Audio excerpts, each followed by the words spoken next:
एक सुंदर सा गांव जहां चारों ओर हरियाली है, कच्चे रास्ते हैं और लोगों के दिलों में सादगी। लेकिन इसी गांव में एक ऐसा आदमी भी है जिसका घमंड आसमान छूता है, और वह है सेठ लाला का। यहाँ मछली करी, चिकन और अंडे की करी की खुशबू दूर दूर तक फैलती है। लेकिन इस खुशबू के साथ सेठ लाला की कड़वी बातें भी मुफ्त मिलती हैं। लोग सेठ लाला के ढाबे पर बैठे हैं। मेजों पर पीली करी वाली मछली और गर्मा गर्म रोटियां रखी हैं। सेठ लाला अपनी मूंछों को ताव देते हुए एक ग्राहक की तरफ चिल्ला रहे हैं। अरे ओ गणपत, कितनी बार कहा है कि यहाँ बैठकर मुफ्त की हवा मत खा। पैसे निकाल, वरना अभी इसी प्लेट में मुंह धुलवाऊंगा तेरा। सेठ जी, बस 2 दिन की बात है। फसल आते ही आपके सारे पैसे चुका दूंगा। करी बहुत स्वाद बनी है, बस इसी वजह से आता हूँ। स्वाद की बातें अपनी जेब से कर। यहाँ स्वाद नहीं, सिक्कों की खनक चलती है। निकाल पैसे, नहीं तो इस मछली के कांटे तेरे गले में फंसा दूंगा। भोलू और कल्लू, सेठ के 2 नौकर, पास ही खड़े होकर जोर जोर से हंस रहे हैं। भोलू अपनी तोंद हिला रहा है और कल्लू अपनी छोटी आंखों से सबको घूर रहा है। सेठ जी, गणपत तो हमेशा यही कहता है, इसकी फसल तो शायद अगले जन्म में आएगी। सही कहा भोलू, इसे तो मछली की करी नहीं, बस पानी पिलाकर बाहर निकाल देना चाहिए। गांव वाले आपस में फुसफुसा रहे हैं। कोई कह रहा है कि खाना तो अच्छा है, पर सेठ का व्यवहार जहर है। तो कोई कह रहा है कि विकल्प ही क्या है, पूरे गांव में यही एक जगह है। उसी गांव के एक कोने में, जहां सन्नाटा और गरीबी का बसेरा है, वहां रहता है बंसी। एक ऐसा लड़का जिसकी आंखों में सपने तो बहुत हैं, लेकिन जेब खाली है। उसका घर मिट्टी का है, जिसकी छत से बारिश में पानी टपकता है। बंसी अपने दादाजी और दादी जी के साथ रहता है। दादाजी, क्या हमारी किस्मत में हमेशा यही लिखा है? सुबह से शाम तक मेहनत करता हूँ, लेकिन फिर भी रात को पेट खाली ही रहता है। बेटा, गरीबी केवल पैसों की कमी नहीं होती। असली गरीबी तो तब होती है जब इंसान हिम्मत हार जाए। तू जवान है, तेरे पास सोचने की शक्ति है। सोचने की शक्ति का क्या करूं दादाजी? न मेरे पास जमीन है, न कोई बड़ी डिग्री। इस गांव में तो सेठ लाला का राज चलता है। वो अमीरों की चापलूसी करता है और हम जैसे गरीबों को कीड़े मकोड़े समझता है। मुझे बस इतना चाहिए कि मैं आप दोनों को एक अच्छा जीवन दे सकूं। मेरा बच्चा बहुत भावुक है। देख बंसी, पढ़ाई लिखाई सबको नहीं मिलती, लेकिन हुनर हर किसी के पास होता है। तू खाना बहुत अच्छा बनाता है। मुझे याद है, जब तू छोटा था तब से ही तेरे हाथों में जादू है। दादी, वो तो बस आपका प्यार है, पर इस गांव में खाना कौन खिलाएगा? यहाँ तो सेठ लाला ने पूरे बाजार पर कब्जा कर रखा है। कोई नया ढाबा खोलने की हिम्मत ही नहीं करता। हिम्मत वही करता है जिसके पास खोने के लिए कुछ ना हो और पाने के लिए पूरा संसार हो।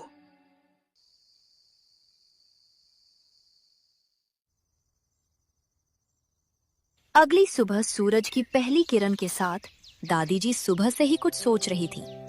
उन्होंने देखा कि गांव के पास वाले बड़े तालाब में मछलियां बहुत हैं, लेकिन उन्हें सही तरीके से बेचने या पकाने वाला कोई नहीं है। बंसी, इधर आ बेटा, मुझे एक बात सूझी है। क्या बात है दादी? तूने देखा है कि गांव के लोग सेठ लाला के ढाबे पर जाते हैं, लेकिन वहां उन्हें सम्मान नहीं मिलता। और हमारे गांव का वो बड़ा तालाब, वहां कितनी ताजी मछलियां हैं। अगर तू मछली करी और मछली पकौड़ा बेचने का काम शुरू करे तो लोग जरूर आएंगे। मछली करी? पर दादी, दुकान कहाँ खोलूं? मेरे पास तो 1 इंच जमीन भी नहीं है, और अगर मैं बाजार में दुकान खोली तो सेठ लाला मुझे जिंदा नहीं छोड़ेगा। जमीन नहीं है तो क्या हुआ, तालाब तो सबका है।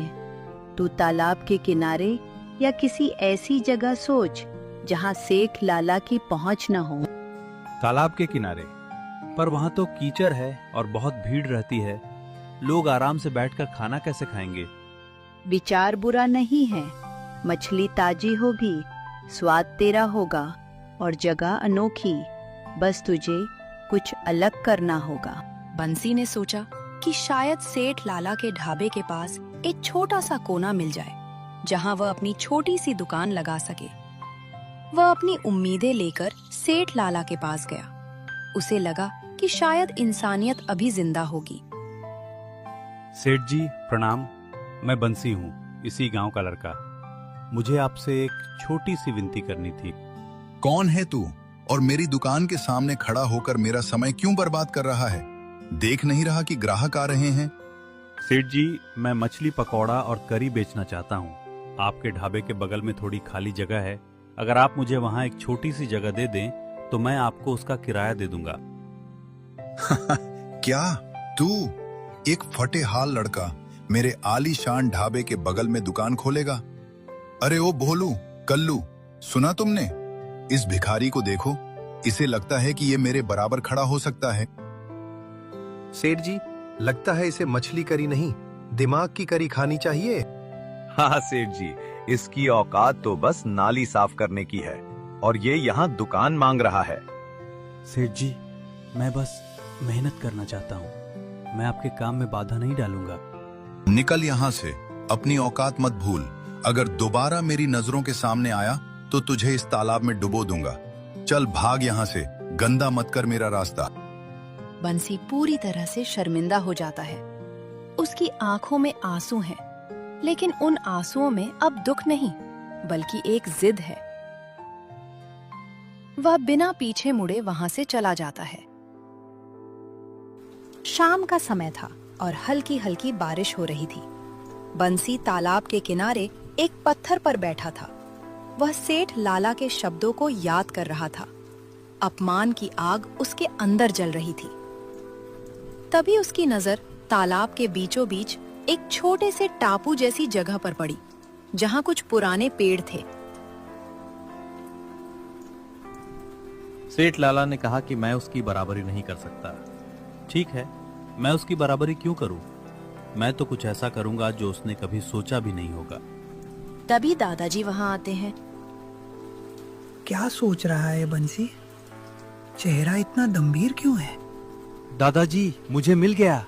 मेरा ढाबा जमीन पर नहीं बल्कि तालाब के बीच में होगा। एक तैरता हुआ ढाबा जहां लोग नाव से आएंगे और ताजी मछली का स्वाद लेंगे। क्या? तालाब के बीच में? पर यह तो बहुत मुश्किल काम है। लकड़ियां कैसे लाएगा? ढांचा कैसे टिकेगा? दादाजी, काम थोड़ा कठिन है लेकिन असंभव नहीं। मैं खूब मेहनत करूंगा। नाव और लकड़ियों का इंतजाम करके तालाब के बीच एक मजबूत जगह बनाऊंगा। जब लोग नई और अलग चीजें देखने के लिए दूर दूर जाते हैं तो हमारे गांव के लोग भी जरूर आएंगे। मुझे पूरा भरोसा है कि मेरा यह विचार सफल होगा। तभी पीछे से दादी जी भी धीरे धीरे चलते हुए वहां पहुंच जाती हैं और बंसी तथा दादाजी की बातें सुनने लगती हैं। मेरा पोता बड़ा हो गया है। अगर तूने ये ठान लिया है तो हम तेरे साथ हैं। मैं तेरी मदद करूंगी, चाहे वो सब्जियां काटना हो या लकड़ियां इकट्ठा करना। बारिश तेज हो जाती है, लेकिन बंसी का हौसला बिल्कुल नहीं डगमगाता। उसकी आंखों में आत्मविश्वास की चमक आ जाती है और वह मन ही मन अपने सपने को पूरा करने का संकल्प ले लेता है।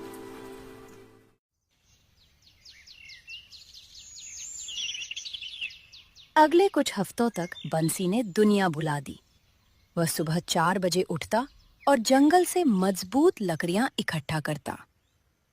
वह पुरानी नावों का इस्तेमाल करके लकड़ियों को तालाब के बीच में ले जाता। दादाजी, बस थोड़ा सा काम और बाकी है। ये आखिरी खंभा लग गया तो हमारा प्लेटफॉर्म पूरी तरह तैयार हो जाएगा। बंसी ने अपनी जमा पूंजी लगा दी। उसने पुराने टायर और बांस का इस्तेमाल किया ताकि ढाबा पानी पर तैर सके। उसने एक छोटी सी रसोई बनाई और बैठने के लिए लकड़ी की बेंच लगाई। धीरे धीरे तालाब के बीचों बीच एक सुंदर और अनोखा ढाबा आकार लेने लगा। आखिरकार वो दिन आ गया जब बंसी ने अपने ढाबे का उद्घाटन किया। उसने किनारे पर एक बोर्ड लगाया जिस पर लिखा था, बंसी का तैरता हुआ मछली ढाबा। गांव वाले इकट्ठा हो गए। लेकिन उनके चेहरों पर उत्सुकता से ज्यादा मजाक था। अरे देखो देखो, बंसी ने तो पानी पर दुकान खोल ली। अब क्या मछलियां खुद चलकर उसके पास आएंगी? पागल है ये लड़का। नाव से जाकर खाना खाएगा कौन? इतनी मेहनत किसने की? मुझे तो लगता है ये 2 दिन में डूब जाएगा। भोलू और कल्लू भी वहां पहुंच गए। अरे बंसी भाई, क्या ये ढाबा है या डूबती हुई नाव? सेठ लाला को पता चला तो वह हंस हंस कर लोटपोट हो जाएंगे। क्यों बंसी, क्या तूने पानी में सोने की खदान ढूंढ ली है? आप लोग हंस लीजिए, मुझे बुरा नहीं लगेगा। बस एक बार मेरे हाथ की मछली करी और पकौड़े खाकर देखिए। अगर आपको स्वाद अच्छा न लगे तो मैं खुद अपनी दुकान बंद कर दूंगा। गांव वाले हंसते रहे, लेकिन कुछ लोगों को बंसी की बातों पर भरोसा होने लगा। वे सोचने लगे कि एक बार उसका खाना चक्कर देखना चाहिए। जब खबर सेठ लाला के कानों तक पहुंची तो वह गुस्से से लाल हो गया। उसे इस बात का दुख नहीं था कि कोई नया बिजनेस शुरू हुआ है, बल्कि उसे इस बात की जलन थी कि एक गरीब लड़के ने इतनी हिम्मत कैसे की। क्या तालाब के बीच में ढाबा? उस मामूली बंसी की इतनी हिम्मत कि वो मेरे साम्राज्य को चुनौती दे। सेठ जी, गांव वाले तो उसका मजाक उड़ा रहे हैं। आप चिंता मत कीजिए, वो जल्द ही डूब जाएगा। डूबना तो उसे ही है, लेकिन मैं ये नहीं चाहता कि कोई भी उस तरफ जाए। भोलू, कल्लू, जाओ और पूरे गांव में फैला दो कि तालाब का पानी गंदा है और बंसी की मछलियां सड़ी हुई हैं। कोई भी उस पागल के पास नहीं जाना चाहिए। जी सेठ जी, अभी गए और अभी आए। हम ऐसा शोर मचाएंगे कि लोग तालाब के पास जाने से भी डरेंगे। सेठ लाला भोलू और कल्लू को गांव में अफवाह फैलाने के लिए भेज देता है। दोनों तुरंत गांव की ओर निकल पड़ते हैं। इधर सेठ लाला बंसी की बर्बादी के सपने देखने लगता है। कई दिन बीत गए। बंसी का ढाबा खाली था। वह निराश था, लेकिन उसने उम्मीद नहीं छोड़ी। तभी एक बूढ़ा मछुआरा जो बहुत थका हुआ था, अपनी नाव लेकर बंसी के ढाबे के पास रुका। बेटा, मैं बहुत थक गया हूँ और मुझे बहुत भूख लगी है। क्या कुछ खाने को मिलेगा? जी काका, आप बिल्कुल सही जगह आए हैं। मैं आपके लिए गर्मा गर्म मछली पकौड़े और मेरी खास सरसों वाली मछली करी बनाता हूँ। ये लीजिए काका, गर्मा गर्म मछली, पकौड़े और करी। मछुआरा पहला निवाला लेता है। उसकी आंखें बंद हो जाती हैं। वह धीरे धीरे चबाता है और उसके चेहरे पर एक असीम संतुष्टि आती है। अरे वाह बेटा, मैंने अपनी पूरी जिंदगी में इतनी स्वादिष्ट मछली नहीं खाई। ये मसाला, ये खुशबू, ऐसा लग रहा है जैसे स्वर्ग का स्वाद मिल गया हो। तूने इसमें क्या डाला है? बस मेहनत और थोड़ा सा प्यार काका। सच कह रहा हूँ बेटा, ये स्वाद लोगों को खींच लाएगा। तेरी मेहनत रंग लाएगी। मछुआरा जब वापस गया तो वह चुप नहीं रह सका। उसने गांव के हर उस व्यक्ति को बताया जिसने उसकी बात सुनी। अरे भाई, तुम लोग सेठ लाला के उस बेस्वाद खाने पर पैसे लुटा रहे हो। एक बार बंसी के ढाबे पर जाओ, नाव से जाओ और उस जादुई करी को चखो। ऐसा स्वाद है कि तुम उंगलियां चाटते रह जाओगे। क्या सच में? पर सेठ लाला तो कह रहे थे कि पानी गंदा है। अरे सेठ लाला की बातों में मत आओ। वो जल रहा है क्योंकि बंसी ने कुछ अनोखा किया है। मैं खुद खाकर आया हूँ, एकदम शुद्ध और लाजवाब। अगर बात सच है तो हमें भी एक बार जाकर देखना चाहिए। आखिर पूरे गांव में उसकी इतनी चर्चा क्यों हो रही है? हाँ, मैं भी यही सोच रहा हूँ। कोई बिना वजह किसी की इतनी तारीफ नहीं करता। धीरे धीरे ये बात पूरे गांव में आग की तरह फैल गई। लोगों के मन में अब सेठ लाला का डर कम और बंसी के खाने की जिज्ञासा ज्यादा थी। ढाबे पर पहुंचकर लोग दंग रह गए। पानी की लहरों पर तैरता हुआ वह ढाबा और बंसी की मेहमान नवाजी सबका दिल जीत रही थी। बंसी बेटा, एक प्लेट मछली पकौड़े और ज्यादा करी देना। वाह, क्या माहौल है। ठंडी हवा, पानी की लहरें और ऊपर से ये स्वाद, मजा आ गया। बंसी सबको प्यार से खिला रहा था। उसके चेहरे पर अब आत्मविश्वास साफ दिखाई दे रहा था। ग्राहकों की तारीफ सुनकर उसकी खुशी और भी बढ़ गई थी।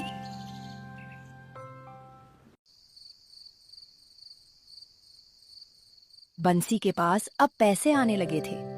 उसने सबसे पहले अपनी दादी के लिए एक नई साड़ी और दादाजी के लिए एक नया चश्मा खरीदा। घर की टूटी हुई छत की मरम्मत शुरू हुई। दादाजी, दादी, देखिए आज हमने इतना कमाया है। अब हमें किसी के आगे हाथ फैलाने की जरूरत नहीं है। मुझे पता था मेरा बच्चा एक दिन नाम रोशन करेगा, पर बेटा याद रखना, सफलता के साथ विनम्रता भी जरूरी है। बिल्कुल सही कहा बंसी। तूने ये साबित कर दिया कि अगर सोच नहीं हो और मेहनत सच्ची, तो दुनिया की कोई ताकत तुझे रोक नहीं सकती। ये सब आपकी वजह से हुआ है। अगर दादी ने वो विचार न दिया होता तो मैं आज भी उसी पुराने दुख में डूबा होता। बंसी अब और बड़ा सोचना चाहता था। वह चाहता था कि वह तालाब के किनारे एक पक्का ढाबा बनाए, ताकि बारिश के मौसम में भी लोग आ सकें। दादाजी, मैं सोच रहा हूँ कि तालाब के किनारे एक स्थायी ढाबा खोलूं। तैरता हुआ ढाबा तो अच्छा है, पर सर्दियों और बारिश के मौसम में ग्राहकों का आना मुश्किल हो जाता है। यह बहुत अच्छा विचार है, लेकिन क्या तूने सेठ लाला के बारे में सोचा? वह तुझे सफल होते देख खुश नहीं होगा। शुरुआत में मुझे डर लगा था दादाजी, लेकिन अब मुझे समझ आ गया है कि डर कर जीने से अच्छा है लड़कर जीतना। सेठ लाला के पास पैसा है, पर मेरे पास लोगों का प्यार और भरोसा है। अब मैं किसी से नहीं डरता। दूसरी तरफ सेठ लाला का ढाबा अब एक शमशान की तरह खाली पड़ा था। ग्राहक अब उसके पास नहीं, बल्कि बंसी के पास जा रहे थे। सेठ लाला अपनी मेजों को देख रहा था, जिन पर अब धूल जम रही थी। ये नहीं हो सकता, ये नामुमकिन है। वो मामूली लड़का मेरी पूरी सल्तनत को मिट्टी में मिला रहा है। भोलू, कल्लू, कहाँ मर गए तुम दोनों? जी जी सेठ जी, हम यहीं हैं। देखो इस खाली ढाबे को। लोग अब मेरी करी नहीं, उस बंसी की करी की बातें करते हैं। मैं उसे बर्बाद कर दूंगा। मैं उसे इस गांव से बाहर निकाल फेंकूंगा। सेठ जी, हम कुछ कर सकते हैं, बस आप इशारा कीजिए। सेठ लाला की आंखों में लालच और जलन की चमक थी। वह कुछ ऐसा करने की योजना बना रहा था जो बहुत खतरनाक था। पहली योजना यह है कि हम बंसी के ढाबे पर झूठा आरोप लगा दें कि वो खराब मछली बेच रहा है। लेकिन सेठ जी, लोग अब उस पर बहुत भरोसा करते हैं। वे हमारी बात नहीं मानेंगे। चुप कर बेवकूफ।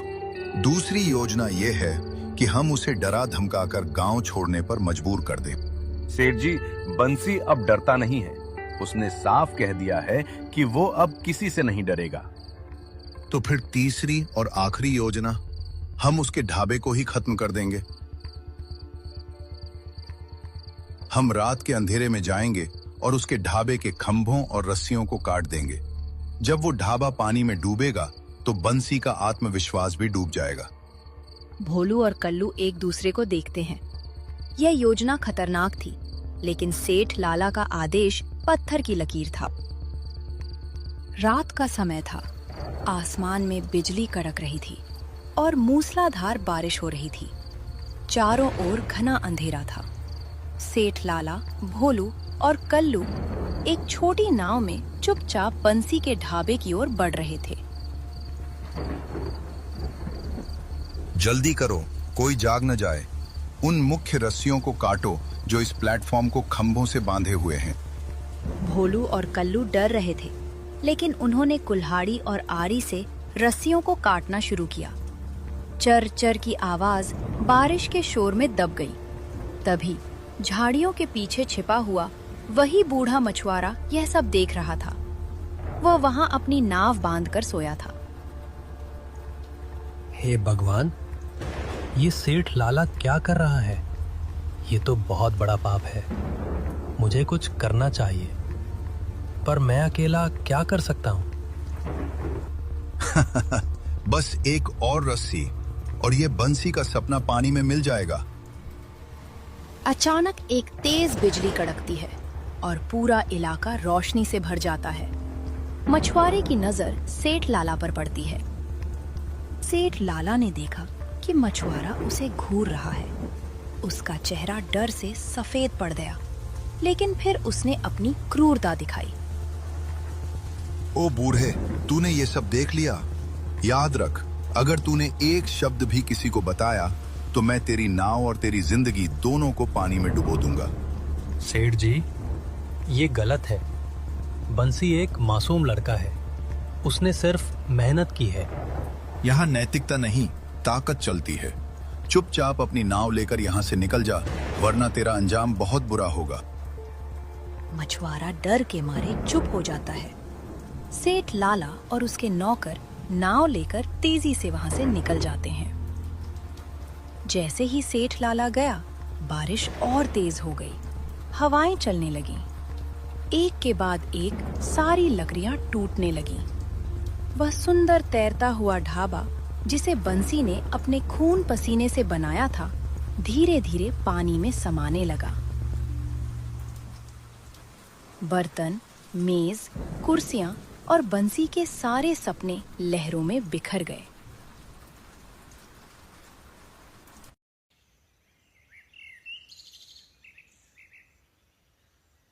जब सुबह सूरज निकला तो बंसी हमेशा की तरह अपने ढाबे पर जाने के लिए तैयार था। लेकिन जैसे ही उसने तालाब की ओर देखा, उसके पैरों तले जमीन खिसक गई।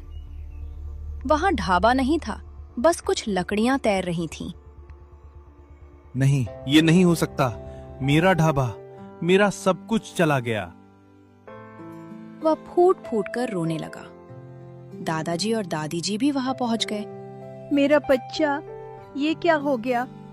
तेरी इतनी मेहनत और सपने एक पल में कैसे टूट गए? भगवान ने हमारे साथ ही कैसा अन्याय कर दिया। दादाजी, मेरी सारी मेहनत बेकार चली गई। मैंने सोचा था कि मैं आप दोनों को खुश रखूंगा, पर अब मेरे पास कुछ नहीं बचा। बेटा, ढाबा टूटा है, तेरा हौसला नहीं। याद रख, जो गिरकर उठना जानता है वही असली विजेता होता है। उधर मछुआरा अपने घर में बैठा था, लेकिन उसे नींद नहीं आ रही थी। बंसी का रोता हुआ चेहरा उसकी आंखों के सामने घूम रहा था। मैं बहुत बड़ा कायर हूँ। मैंने अपनी आंखों से अन्याय होते देखा और चुप रहा। सेठ लाला ने मुझे डराया, लेकिन क्या मेरा डर बंसी की मेहनत से बड़ा है? नहीं, मुझे सच बोलना होगा। उसका मन उसे कचोट रहा था। उसे महसूस हुआ कि अगर वह आज नहीं बोला तो वह कभी खुद को माफ नहीं कर पाएगा। मछुआरा हिम्मत जुटाकर गांव के सरपंच के पास पहुंचा। सरपंच गांव के समझदार और ईमानदार व्यक्ति थे, जिनकी बात पूरे गांव में मानी जाती थी। सरपंच जी, मुझे आपसे एक बहुत जरूरी बात कहनी है। मैंने एक ऐसा पाप देखा है जिसे मैं और सहन नहीं कर सकता। कहो मछुआरा भाई, क्या बात है? तुम इतने परेशान क्यों हो? बंसी के ढाबे को तूफान ने नहीं, बल्कि सेठ लाला ने गिराया है। मैंने अपनी आंखों से देखा कि कैसे सेठ और उसके नौकरों ने रात के अंधेरे में रस्सियां काटी। ये बहुत गंभीर आरोप है। क्या तुम्हारे पास कोई सबूत है? सबूत तो बस मेरी गवाही है सरपंच जी, लेकिन मैं कसम खाकर कह सकता हूं कि मैं झूठ नहीं बोल रहा। बंसी जैसा मेहनती लड़का इस जुल्म का हकदार नहीं है। ठीक है, कल सुबह गांव की चौपाल पर पंचायत बैठेगी। मैं सेठ लाला और बंसी दोनों को बुलाऊंगा। सच सामने आ जाएगा।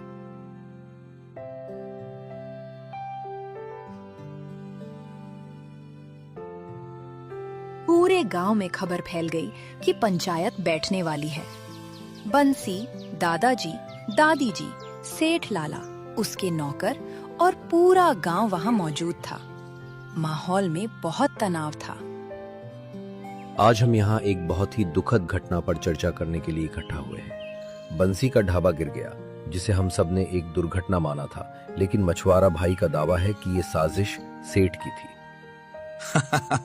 सरपंच जी, ये बूढ़ा पागल हो गया है। मैं भला उस मामूली लड़के के ढाबे को क्यों गिराऊंगा? मुझे तो उसकी बर्बादी देखकर खुशी ही मिल रही थी। मुझे मेहनत करने की क्या जरूरत थी? हाँ सरपंच जी, हम तो उस रात अपने घर में सो रहे थे। ये मछुआरा झूठ बोल रहा है। बंसी चुपचाप खड़ा था। उसकी आंखें सूजी हुई थीं। जब सरपंच ने उसे बोलने को कहा तो उसकी आवाज कांप रही थी। सरपंच जी, मुझे नहीं पता कि ये सब कैसे हुआ। मुझे बस इतना पता है कि मैंने अपनी जिंदगी की सारी जमा पूंजी और सारी रातें उस ढाबे को बनाने में लगा दी थीं। मैंने कभी किसी का बुरा नहीं चाहा। मैं बस अपने दादा दादी को एक अच्छा जीवन देना चाहता था। तभी मछुआरा आगे आया। उसने सेठ लाला की आंखों में आंखें डालकर बात की। सेठ लाला, तुम मुझे डरा सकते हो, पर सच को नहीं। मैंने देखा था कि कैसे तुमने कुल्हाड़ी से रस्सियां काटी थी। मैंने देखा था कि कैसे तुम अपनी नाव में बैठकर उस तबाही को देख रहे थे और मुस्कुरा रहे थे। ये झूठ है, ये सब झूठ है। तभी भोलू और कल्लू एक दूसरे को देखने लगे। भोलू, जो स्वभाव से डरपोक था, वह अचानक चिल्ला पड़ा। मुझे माफ कर दीजिए सरपंच जी, मुझे माफ कर दीजिए। सेठ जी ने हमें मजबूर किया था। उन्होंने कहा था कि अगर हमने रस्सियां नहीं काटी तो वो हमारी नौकरी छीन लेंगे और हमें गांव से बाहर निकाल देंगे। हमने सब किया, हमने ही रस्सियां काटी थी। पूरा गांव सन्न रह गया। सेठ लाला का चेहरा सफेद पड़ गया। वह अब कुछ नहीं बोल पा रहा था। शर्म आनी चाहिए तुम्हें सेठ, एक गरीब बच्चे के सपनों को तोड़ दिया। तुम इंसान नहीं, जानवर हो। तुम्हारा घमंड आज टूट गया। मुझे माफ कर दो, मुझे जलन हो रही थी, मैंने होश खो दिया था। सरपंच जी, मुझे सजा मत दीजिए। सजा तो तुम्हें मिलेगी सेठ लाला, लेकिन सबसे बड़ी सजा ये है कि अब इस गांव में कोई भी तुम्हारे ढाबे पर कदम नहीं रखेगा। और पंचायत की तरफ से ये फैसला लिया जाता है कि सेठ लाला के ढाबे के ठीक सामने बंसी के लिए एक नया ढाबा बनवाया जाएगा, ताकि वो वहां अपनी मछली की सब्जी और मछली के पकौड़े बेचकर सम्मान के साथ अपना जीवन चला सके। साथ ही तुम्हारे इस अपराध की जानकारी पुलिस को दी जाएगी और अब तुम्हें पुलिस के हवाले किया जाएगा। तुम्हारे किए गए गलत कामों की सजा कानून तय करेगा।